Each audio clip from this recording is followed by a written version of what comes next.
CJ Flyer back with another YouTube video. In today's video we have yet another NBA 2K24 Rebuild Restart Challenge, aka the Blow It Up Challenge, in which we take 5 starters from an NBA team and we have to trade them all away and win an NBA championship within the same season. At least that's the goal.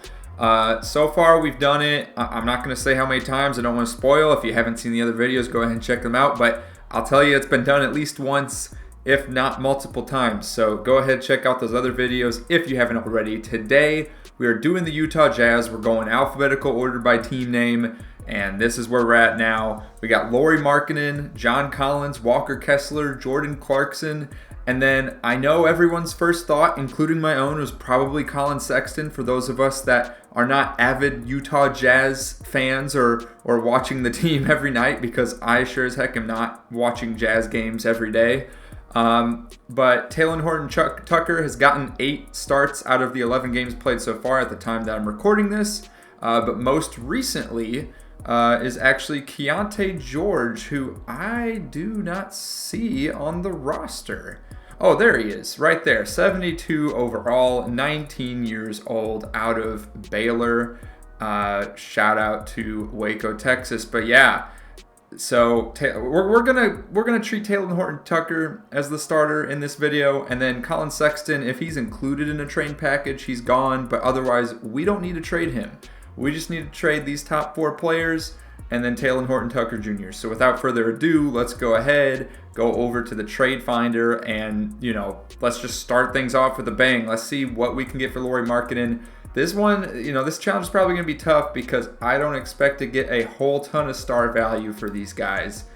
So we're just going to have to build a team with a lot of depth, I think, is going to have to be what we accomplish here if we're going to have a chance. So right off the bat, some good ones I'm seeing. I mean, we can get De'Aaron Fox on this team. We can get Bam Adebayo as like our star guy. Here, this would be good for the depth, of course. We're trading a guy that's a 74 overall for 280 plus overall players.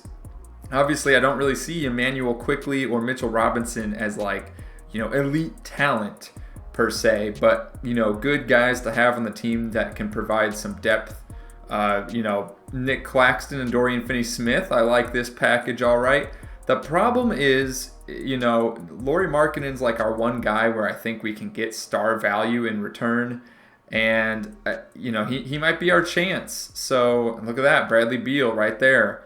Yeah, so we need to be a little bit careful. This is also a good package from the Timberwolves. This one from the Blazers is not too bad. It's okay. It's just these guys are kind of injury prone. So, let's go back and let's just see if we can get anything better, or at least similar level for some of these other guys before I go ahead and commit to doing a package that gets us more depth. So far, not seeing a whole lot of trades going, swinging in our favor. I mean, I'm seeing some fair trades, and then I'm seeing some very unfair trades. I mean, let's be honest. I don't like this Walker Kessler, Chris Dunn for Jalen Hood and Christian Wood. I'm not a fan of that one. Sorry, Christian Wood. Sorry, but not sorry. You have no defense. Cameron Thomas. Yeah, I like this one. Ignore the draft picks. Those don't matter in this challenge. I kind of like that trade. Oh, here we go. Jalen Duren. Yeah, okay. So we can do that. Again, not really star level talent, but nonetheless, we can get some good bigs trading away Walker Kessler. So it seems like that is what's coming in the trade finder for the most part, is bigs that are 80-something overall. So, oh, well, and Cam Thomas. Can't forget Cam Thomas. Let's see what comes up when we put John Collins in. Do we get anything good? Not really seeing a whole lot. Oh, Michael Porter Jr. That's not bad. I'd go for that. Buddy Hield. Look at this. I mean, it's 2 starters, but I do like this package for CJ McCollum. That's pretty nice. We could work with that. Fred VanVleet. Bradley Beal again. Okay. Yeah, that's really good. What else do we have here? Mike Conley, Malcolm Brogdon. Okay, so I'm leaning towards Beal in this video. But, you know, hold on, let's go back. Because we get 2 players instead of 1, so we can flip this guy later if we need to. But one more thing I want to try. What if we package, like, Lauri Markkanen and John Collins together? Are there better packages that we can get for some star players? Look at this, Jaren Jackson Jr. That's a good package right there. Jalen Brunson, Mitchell Robinson, Michael Bridges, Dorian Finney-Smith. Michael Bridges has done us some good in the past in some past rebuild videos, of course. Pascal Siakam. There's that Bradley Beal package again, but not as enticing. Karl Anthony Towns and Jaden McDaniels, Anthony Simons. So yeah, we're seeing some good deals in there. And if we package these 2 together, let's see if anything else comes up that's enticing. Okongwu and Clint Capella. If we really want to build some depth on the bigs, there you go. Keegan Murray, we got Cole Anthony, we got, okay, a lot of similar packages to before where we're actually losing value here as opposed to the previous trade finder deals that were coming up. Yeah, I'm not seeing a whole lot of good options beyond that. So I think what we're going to do, let me look again. I totally forget some of these that we just did. Oh yeah, Walker Kessler, there was the Cam Thomas deal. Right? Yeah, there's the Cam Thomas deal, and then there was one other, I think, yeah, the Jalen Duren, and that might have been it, I think. Yes, yeah, those were the 2 we were contemplating there. Lauri Markkanen, we were contemplating, well, I didn't really say what we were contemplating, to be honest. DeMar DeRozan would be nice. He's a little bit past his prime, but, you know, he's still a solid player. De'Aaron Fox. I talked about getting some depth with Lauri Markkanen, so Quickly and Robinson. The problem is, again, we kind of lose out on a star player like Jamal Murray right there. Now, Kelly Olynyk's not a starter, so what we might do, we could go, hold on. There's one other option I'm trying to recall. I think it was a John Collins trade where we get Beal or we get, hold up, let's get over there. Yeah, CJ McCollum. All right. So that Beal trade, what's in that Beal trade? All right. Man, it's kind of a toss-up. I like CJ more personally, but we haven't been trading for Beal a whole lot in these rebuild videos yet, and we get an extra player. So let's go ahead and do that. Let's go with this trade. All right. Bradley Beal is on the team, and now we'll go in and we'll look for the Walker Kessler trade. See if, I'm sure there's been some changes now. Every time we make a trade, there's usually some changes in the trades that are available. So yeah, as we can already see, some changes already popping up. Jaden Hardy, Jalen Smith, there's Jalen Duren. Yeah, this one's looking pretty good. Still considering that one. Is there anything else? Anything else? Naz Reid. I like Naz Reid. Robert Williams the third. Yeah, so nothing else really there. Let's see what's changed for the Lauri Markkanen trades. Let's see. Middleton. We got Lonzo Ball, Jarrett Allen, Marcus Smart. There's De'Aaron Fox again. There's a lot of these are the same. So this package is still up for consideration since Beal can kind of be our star, if you will. We'd get a point guard and a center out of that. Now, there's still the Jamal Murray deal. We could go for that one as well. We got Buddy Hield. We don't need to do this Jalen Duren trade. So at this point, I'm kind of leaning towards the Jamal Murray deal. I mean, it's the best value, right? And, well, I guess De'Aaron Fox is up there too, but we'd have to trade Taylor Horton-Tucker, who is another one of our starters, whereas here, Kelly Olynyk is not, so the more trades, the better. We stop once we trade all 5 starters. That's how this works.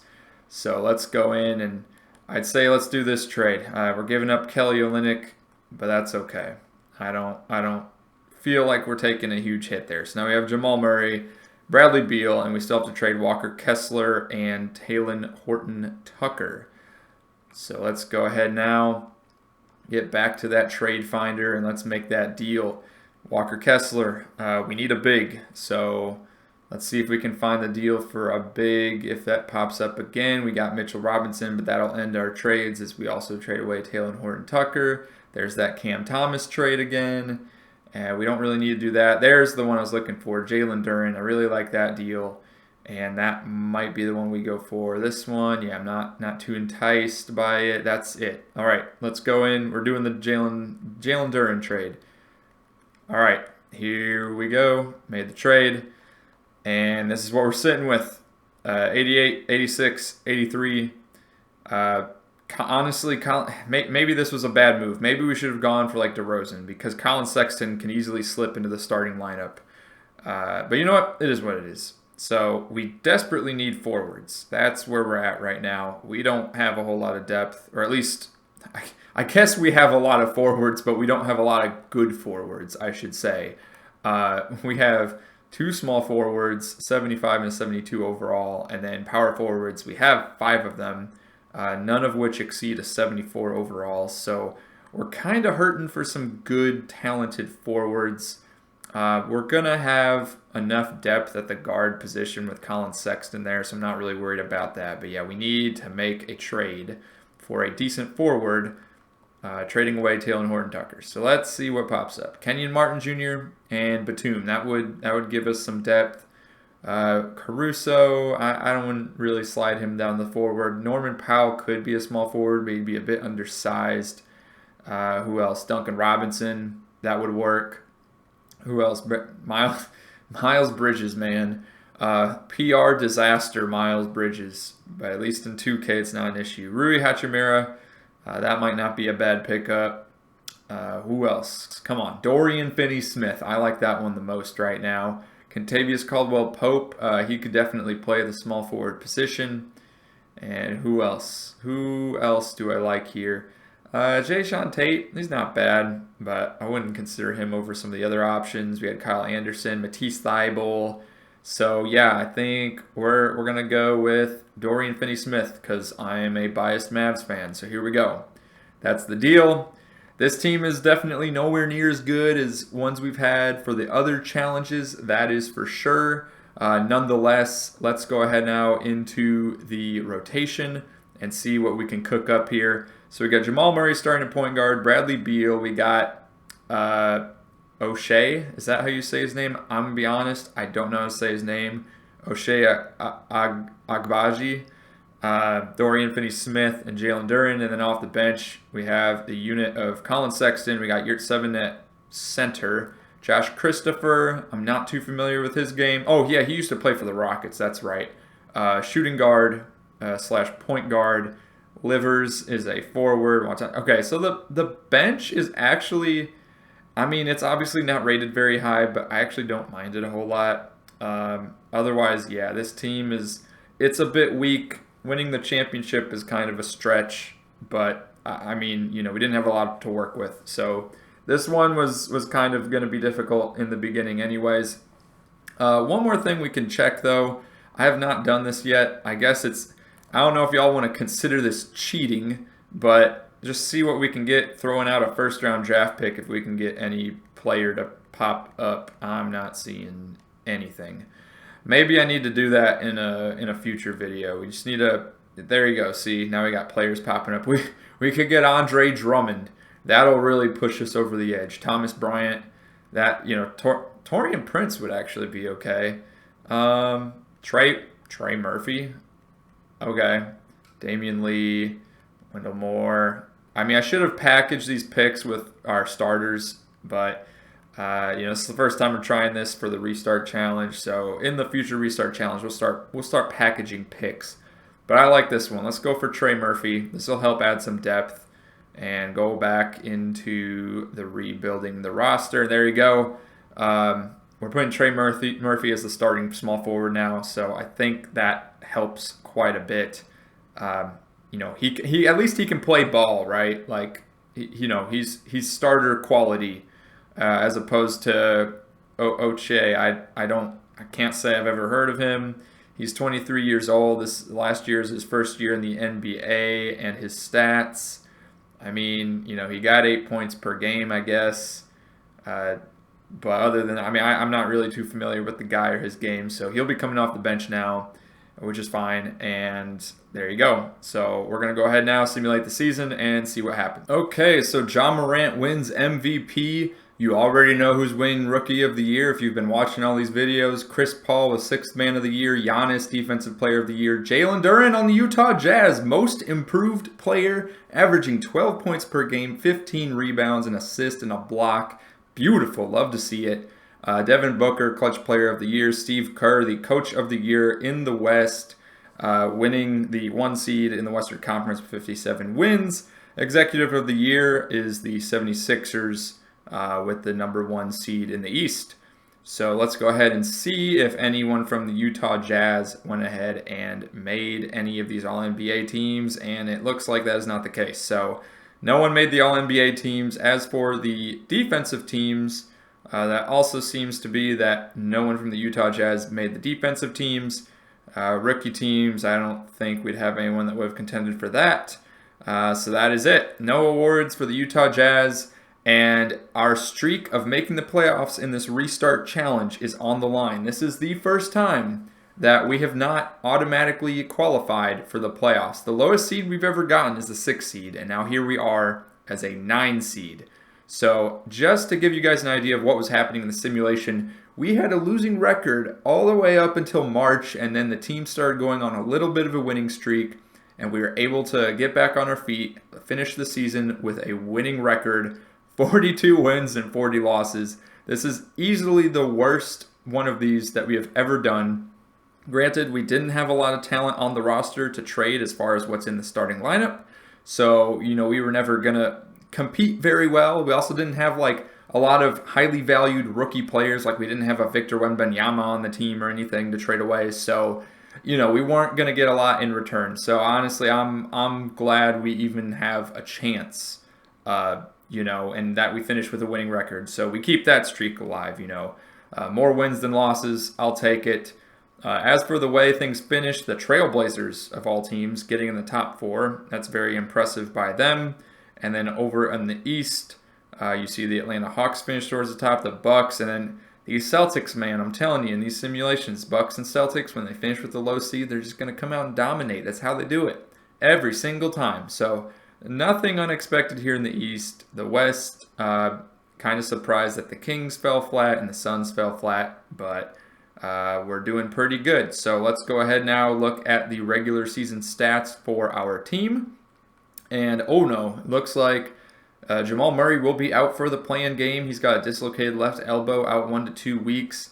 And Jalen Duren should be able to play through this, a strained right hip, 2 to 4 weeks. So already our odds are not looking very good. Bradley Beal is the leading scorer of the Utah Jazz, 27 points per game, 3 rebounds, 4.5 assists, a steal, and a block. And he was shooting pretty well from the field, 38% from 3. And then Jamal Murray right behind him, 25 points per game, 4 rebounds, 6 assists, a steal, and shooting much better than Bradley Beal, 43% from three-pointer. Colin Sexton, it looks like he came off the bench. He started 1 game in the season, must have been due to an injury or something. 16 points per game off the bench, not too shabby from him. Pretty standard given his usual production, I would say. More than last season, but still, he kind of hovers around that 15 to 20 points per game mark for his whole career. So about what's expected. Jalen Duren, again, he's most improved. We've already gone through his stats. Stellar season given that, his rookie year. Yeah, he played well, but he didn't even get, he didn't average a double-double, and now he's like well beyond that. So good for him. Trey Murphy, 11 points per game. Keontae George, he actually didn't play that much, but in the few games he did play, he got 10 points per game, so good for him. Dorian Finney-Smith started and played in 77 games, making some contributions as he does. Love to see that. Got some of the other players here as well. Now, if we go ahead and look at some of the Jazz players that we had traded away, actually, I'm already seeing them. On the Denver Nuggets, Lauri Markkanen got 17 points per game, 6 rebounds, and an assist. I'm pretty sure that falls off from his All-Star season in Utah. Yeah, he was getting 25 points per game in the previous season, so he had a huge drop-off. Drop-off in points per game, drop-off in field goal percentage, a drop-off in three-point percentage. I mean, he's no longer the focus of the team, right? So it makes sense. You got Jokic, you got Gordon, and you got Michael Porter Jr. I'm pretty sure, yeah, I mean, he didn't start every game. So You know, he didn't get as much usage, so his stats took a huge dip. And then if we start looking through here, Walker Kessler on the Pistons, 7 points per game, 8 rebounds per game, 2 blocks. So he's still contributing, similar to how he was in Utah, just a little bit less touches, I suppose. You know, and he missed more shots. You know, his percentage is a little bit lower. Obviously, 60% still good, but nonetheless, you know, not making as much of the contribution, but pretty similar. So, you know, good for him.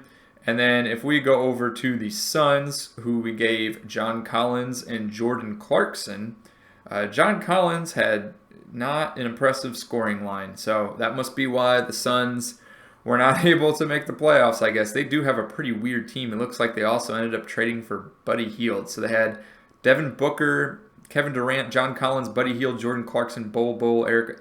It's a weird lineup. It's a weird roster for sure. Not sure how these guys fit in. I mean, I guess Bol either started or they had John Collins filling in at center and playing small ball. But, you know, whatever they ended up doing, it clearly didn't work.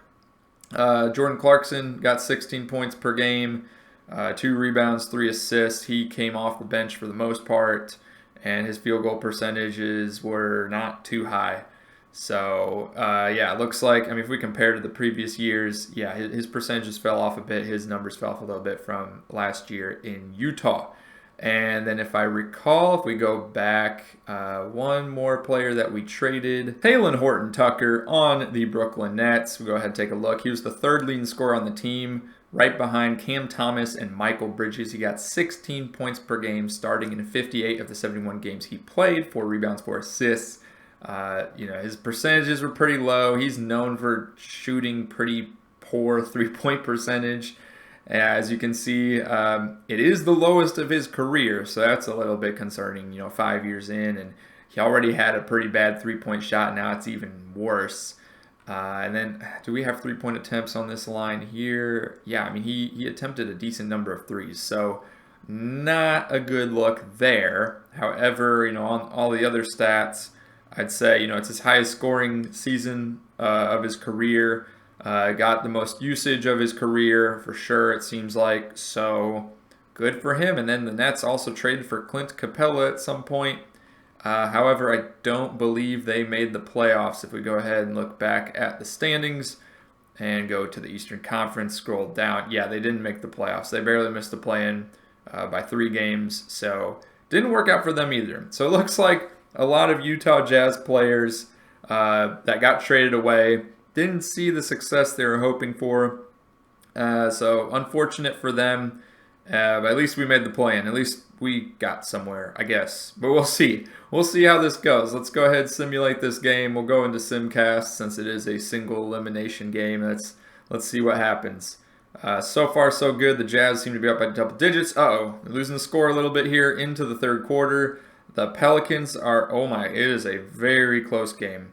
This is why they implemented that play-in tournament, I suppose. We might jump in here with like 2 minutes left or 1 minute left, depending on how close it is. Let's go ahead and stop it. Yeah, 50 seconds left. I don't know who's got the ball at this point, but we're going to jump in and watch the last 50 seconds of this one. So here we go. I do not want to be playing as either team right now. We just want to sit back, watch the CPU do its thing. Why are we on that camera? Oh my goodness. Okay. Come on. Yeah, that's the camera we want. There we go. Pelicans have the ball with 3-point lead and 48 seconds left. So hopefully we can get a stop here. Looks like, that's not Trey Murphy. No, we got some backups in the game. Oh my God, why are the backups in the game right now? I mean, they had to have fouled out or something, right? All right, here we go. Jazz got the ball. Dorian Finney-Smith, I can see, is in the game. He just got it in the post, passing it right back. Oh, a bunch of pump fakes there and getting that layup to go. It's now a 1-point lead for the Pelicans. Calling a timeout. I don't know why the coach is not subbing these guys in. Let's go ahead and check the stats. I mean, they must have fouled out. There's no other way. That doesn't... Keontae George is the only player that fouled out. Where's Bradley Beal? Where's Jalen Duren? What's going on? Oh my goodness. This is like classic 2K here. The coach better sub in Bradley Beal. Okay, I see Beal in the game now. He's in the top left. I have no idea why he wasn't in the game earlier. And they're going to foul right away, even though, well, it makes sense. You know, you got a 2 second difference between the game clock and shot clock. So they could put a shot up with like the shot clock winding down, and 2 seconds of hang time, it's over. So Brandon Ingram is going to be the one going to the free throw line here. Ideally, he misses at least, well, ideally he misses both, but he makes the first one there. See if he can miss the second one maybe. And no. Okay, so back to a 3-point game. Coach is going to call another timeout. Okay, we're back in. Inbounding the ball. Ideally, we're getting into Bradley Beal here, and that is exactly what they're going to do. Some kind of pick would be helpful. There's Jalen Duren. All right, pull up mid-range, and he misses. And that looks like that could be the end of this. Sending Zion Williamson to the free throw line. All he really has to do is make one here to put the game out of reach. And he's going to go ahead, put up the shot, and he bricks it. Okay, all right. Zion can't handle the pressure from these Utah fans. Getting ready to set up for the free throw again. Here he goes, and okay, he makes it. All right, well, it's not looking too hopeful at this point. Colin Sexton bringing it up, 14 seconds left. Beal putting up the quick three. Oh my goodness, in and out. All right, that's pretty much going to do it. I think we can skip through the rest of this. And that's it. There goes our playoff streak for this rebuild restart challenge. The first time we did not make the playoffs. However, we did finish with a winning record, so at least there's that we can hold on to still as we progress through the rest of these teams. Let's go ahead now and see what happens in the rest of the playoffs. All right, so the Portland Trail Blazers of all teams making it out of the West. Malcolm Brogdon winning the Western Conference Finals MVP. I'm not sure what kind of timeline is this, but okay. Cleveland coming out of the East. Evan Mobley getting 19 points per game, 16 rebounds, 2 steals, 3 blocks. My goodness. What a stud. All right, let's go ahead now, simulate the finals, and see who comes out on top. Wow, the Trailblazers swept. Malcolm Brogdon, what is going on? He's just going off. I mean, what? What is happening here? Malcolm Brogdon, 3 points. Anthony Simons also playing well. DeAndre Ayton, Shaedon Sharpe. I mean, well, heck, they traded for Mitchell Robinson at some point. So now they got 3 centers above 80 overall. I don't know what they're doing stockpiling the centers, but they must be doing something right because they were winning games. Well, this one was in overtime too. Oh man, that's ridiculous. Well, good for the Trailblazers getting the championship after losing Damian Lillard to the Milwaukee Bucks. And that'll be it for this video. So let me know in the comments down below if you would have done anything differently. Would CJ have been the better pick for us than Bradley Beal in that trade? Let me know in the comments down below. Like and subscribe for more NBA 2K24 My NBA Rebuild videos, and I will see you all on the next one. Peace.